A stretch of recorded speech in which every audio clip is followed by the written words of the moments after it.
শীতকালে গোলাপ গাছগুলো বেশ ভালো পরিমাণে ফুল দিয়েছে। মার্চ মাস প্রায় শেষ হতেই চলল। এখন একটা চ্যালেঞ্জের বিষয় হলো গোলাপ গাছগুলোকে ভালো রাখা আর স্পাইডার মাইটসের হাত থেকে গাছগুলোকে রক্ষা করতে হবে। তাহলেই গাছ অনেক ভালো থাকবে আর তার সাথে সুস্থ থাকবে। এখন থেকেই যদি খুব ভালোভাবে গাছের ট্রিটমেন্ট করা যায় তাহলে আগামী বছর খুব ভালো পরিমাণে ফুল পাওয়া যাবে। এই সময় গোলাপ গাছের কেয়ার কিভাবে করছি সেটাই শেয়ার করব। আর এখন দেখা যাচ্ছে যে রোদের তাপমাত্রা প্রচণ্ড পরিমাণে বাড়তে শুরু করেছে। এই গরমে গাছকে দুবার স্নান করালে বেশ ভালো হয়। আমি দুবার করেই স্নান করানোর চেষ্টা করি আর জলটা সকালবেলায় দিয়ে দিই। আর হ্যাঁ, একটা জিনিস অবশ্যই খেয়াল রাখতে হবে যেন গাছের গোড়ায় কোনো মতেই জল দাঁড়াতে না পারে। সাথে অবশ্যই পোকামাকড় নিয়ন্ত্রণ করতে হবে, কারণ এখন দাঁড়িয়ে এই সময় যা ওয়েদার, লাল মাকড়ই বেশি অ্যাটাক করে গোলাপ গাছে।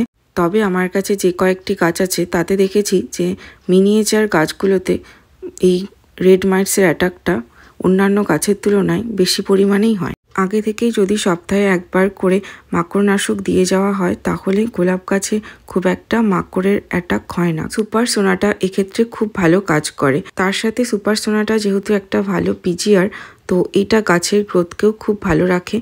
প্রথম ফ্ল্যাশ হয়ে যাওয়ার পর গাছের ফুলগুলোকে কাটার পাশাপাশি ব্লাইন্ড শুটগুলোকেও কেটে দিয়েছিলাম। আর ব্লাইন্ড শুট দেখতে পেলে গাছে অবশ্যই ব্লাইন্ড শুটগুলো কেটে দিতে হবে, না হলে গাছের বৃদ্ধিটা কমে যাবে।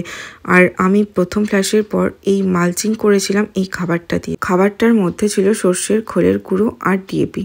এইটা টবের চারদিকে ছড়িয়ে দিয়ে গোবর সার দিয়ে মালচিং করে দিয়েছিলাম। গোবর সারের বদলে ভার্মি কম্পোস্ট বা পাতা পচা সারও ইউজ করা যেতে পারে। সর্ষের খোলের গুঁড়ো যে পরিমাণ নিয়েছিলাম তার অর্ধেকটা নিয়েছিলাম ডিএপি।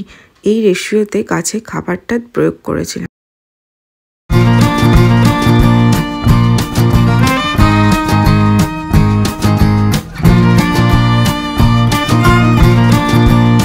এখন যেহেতু গরমটা আরেকটু বাড়তে শুরু করেছে, এই সময়ও আমি আরেকবার করে ভার্মি কম্পোস্টের লেয়ার বা গোবর সারের লেয়ার গোলাপ গাছগুলোতে দিয়ে দিয়েছি। তাতে বর্তমানে রোদের যে তাপমাত্রা, মিডিয়ার ময়েশ্চারটা একটু হলেও ধরে রাখবে। সাথে লিকুইড খাবারও আমি ইউজ করেছিলাম। লিকুইড খাবার হিসাবে আমি কি গাছে ইউজ করেছিলাম সেটা আগের ভিডিওতে দেওয়া আছে, আপনারা চাইলে দেখে নিতে পারেন। মার্চ মাসে গোলাপ গাছগুলোতে আবারও প্রচুর পরিমাণে ফুল এসেছে। মার্চ মাস বা এপ্রিল মাসে দাঁড়িয়ে গোলাপ গাছকে ভালো রাখার জন্য আমাদেরকে প্রধান যে কাজটা করতে হবে সেটাই হলো গাছে এই জল স্প্রে।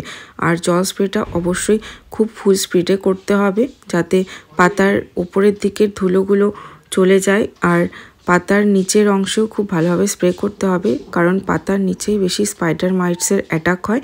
সেই মাইটসগুলো কিছুটা হলেও যেন এই জলের স্প্রেতে চলে যেতে পারে। শুধু এইটুকু ট্রিটমেন্ট করে গাছে আবারও নতুন নতুন ফুল এসছে। আর কিছু এখনও কুড়ি আছে, সব ফুল যদিও ফোটেনি।